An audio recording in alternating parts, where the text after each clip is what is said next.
Orale, ¿qué pasa, mi raza? You already know who it is. It's your boy, OG Gordo. Today's Thursday, about 6:20 a.m. Mountain Standard Time. Today I want to talk about at what lengths would you go to if your child was stealing from you. All right. I have made a couple videos already on social media about what it's doing to our youth, about what it's doing to us as parents, the shit that we got to go through. But at what lengths would you go to if your child starts stealing from you? And with that being said, that means anything, with cell phones, money, whatever, etc. Just stealing from you, period. Okay. I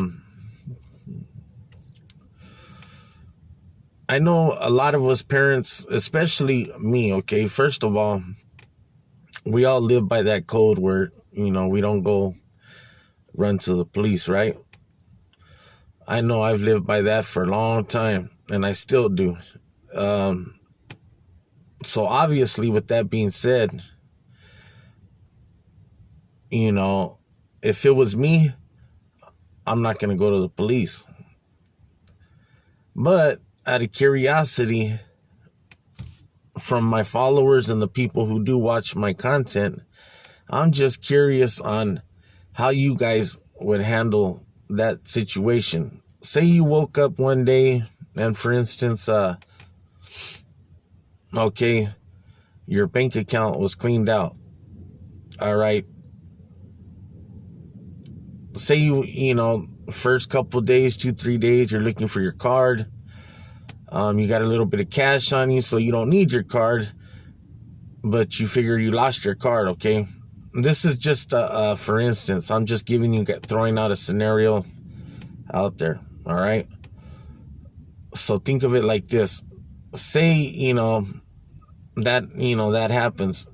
You're not really paying too much attention. You figure, my card's around here somewhere. So you're using the cash you got on you. And all of a sudden you go down to the bank. You can't find your card. And, you got to let them know, hey, I lost my card or whatever. You start noticing different transactions on the card. And I'm talking about when they clean out your bank account, they investigate. And that's just with any, they're going to investigate. So say, for instance, they did investigate and it just so happened to be one of your kids. And, they tell you, hey, do you want to press charges? Just out of curiosity, how many parents out there would do that? Or what would you do in that situation? Me, myself, personally, I couldn't do it for the simple fact that, first of all, if I've always lived by that code and I've never did that to anybody, regardless of the circumstances, say we get caught up and we know the shit's not ours or whatever, man. We just get caught up in some jam and somebody else did the holly or whatever, and you get caught. We still don't talk. It's just part of the program. So with that being said, would you do that to your kids? Me, myself, no. That's just my opinion and or my honest answer, but that doesn't mean that other parents out there wouldn't do it. And I mean, if you did, I'm not going to knock you for it. I'm just curious.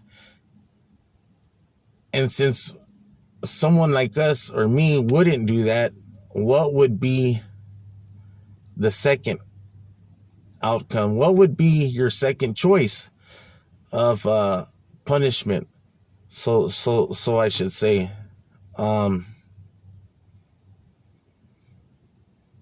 you know, what would be your punishment if that was the case? Do you continue? Obviously, you're not going to continue to let him keep stealing, or her keep stealing, he or she keep stealing from you. Because then what happens? You can't be sleeping with your damn wallet. You can't be sleeping with your shit locked up. You just can't.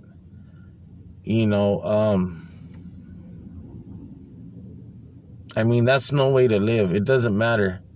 It's like sleeping with an enemy. Regardless. Even though it may be your child, it may be,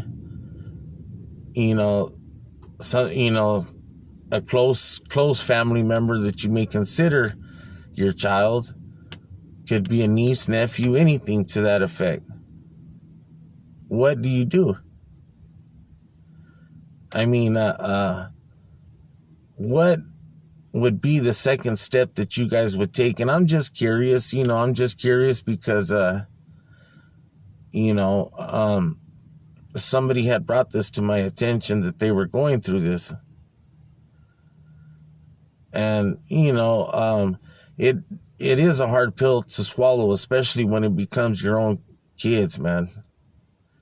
You definitely don't want to.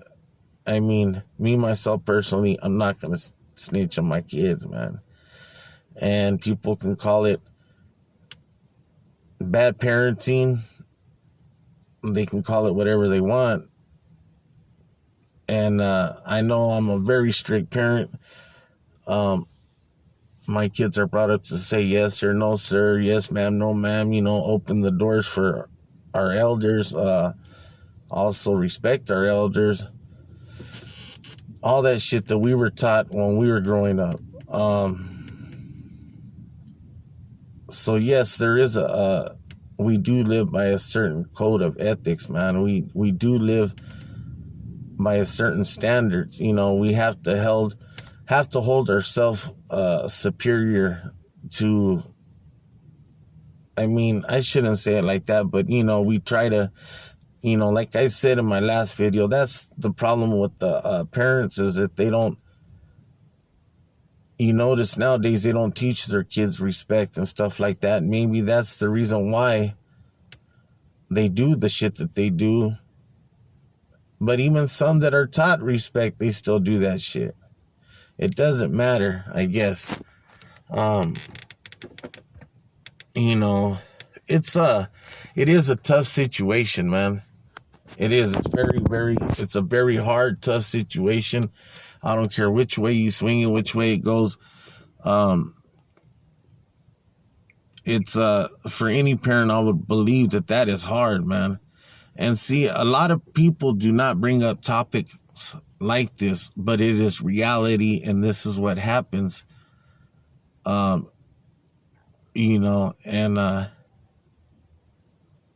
I mean, I guess me, myself, personally, I would, if I was in that situation, I guess I would try to maybe take my child downtown to the juvenile court systems and show them,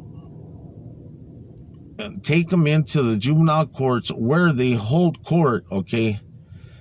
I was in there maybe about a month ago, all right? And I remember seeing all the screens, okay? All the dockets, all the, there was, I'd say maybe about 10 screens up, all right? This is downtown, or not downtown, 35th Avenue in Buckeye, the Juvenile Detention Center, Durango. They got 5 or 10 screens up with a bunch of, full of kids, okay? But you asked me, how many parents were in that damn courtroom? How many parents were there for their kids? How many? And I'll tell you what, I think I maybe seen 2 parents. So that might be a hell of an idea to do if you have to.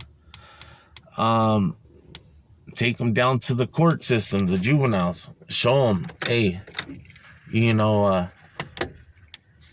you know what I'm saying, Sean May? Look at how many parents are really there for you. You know, how many parents are there for these other kids, but you have your parents. And a lot of these youngsters, they don't realize that shit.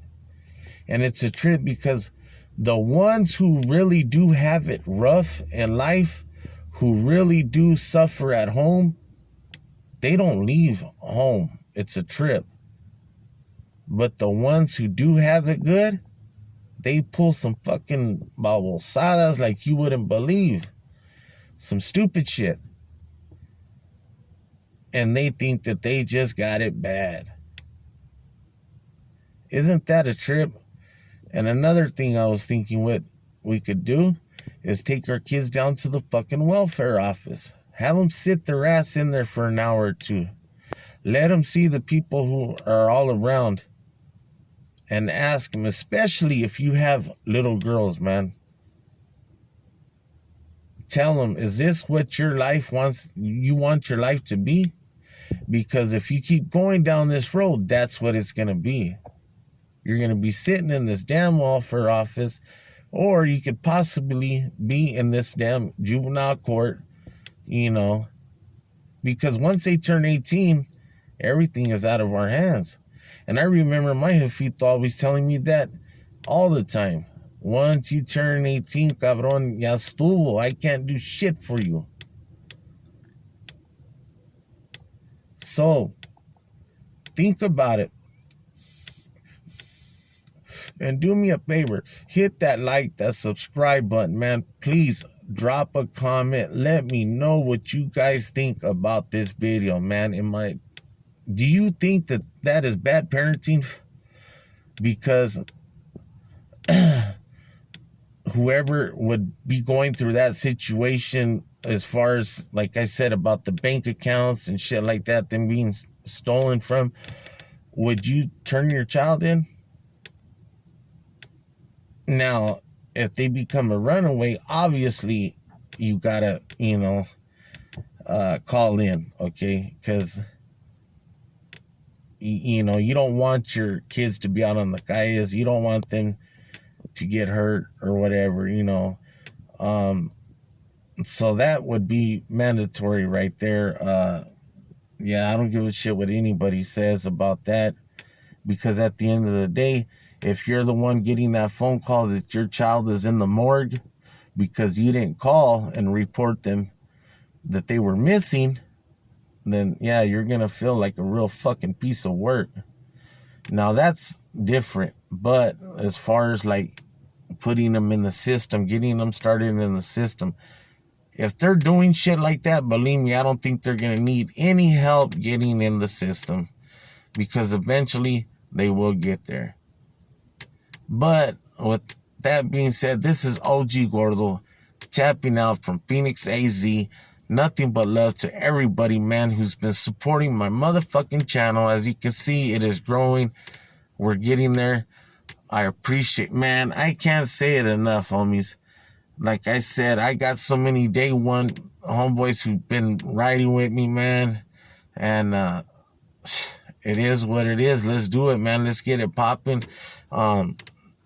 Yeah, I'm going to keep dropping some content, man. Nothing but love and respect. OG Gordo. And I'm out, homie. Stay up.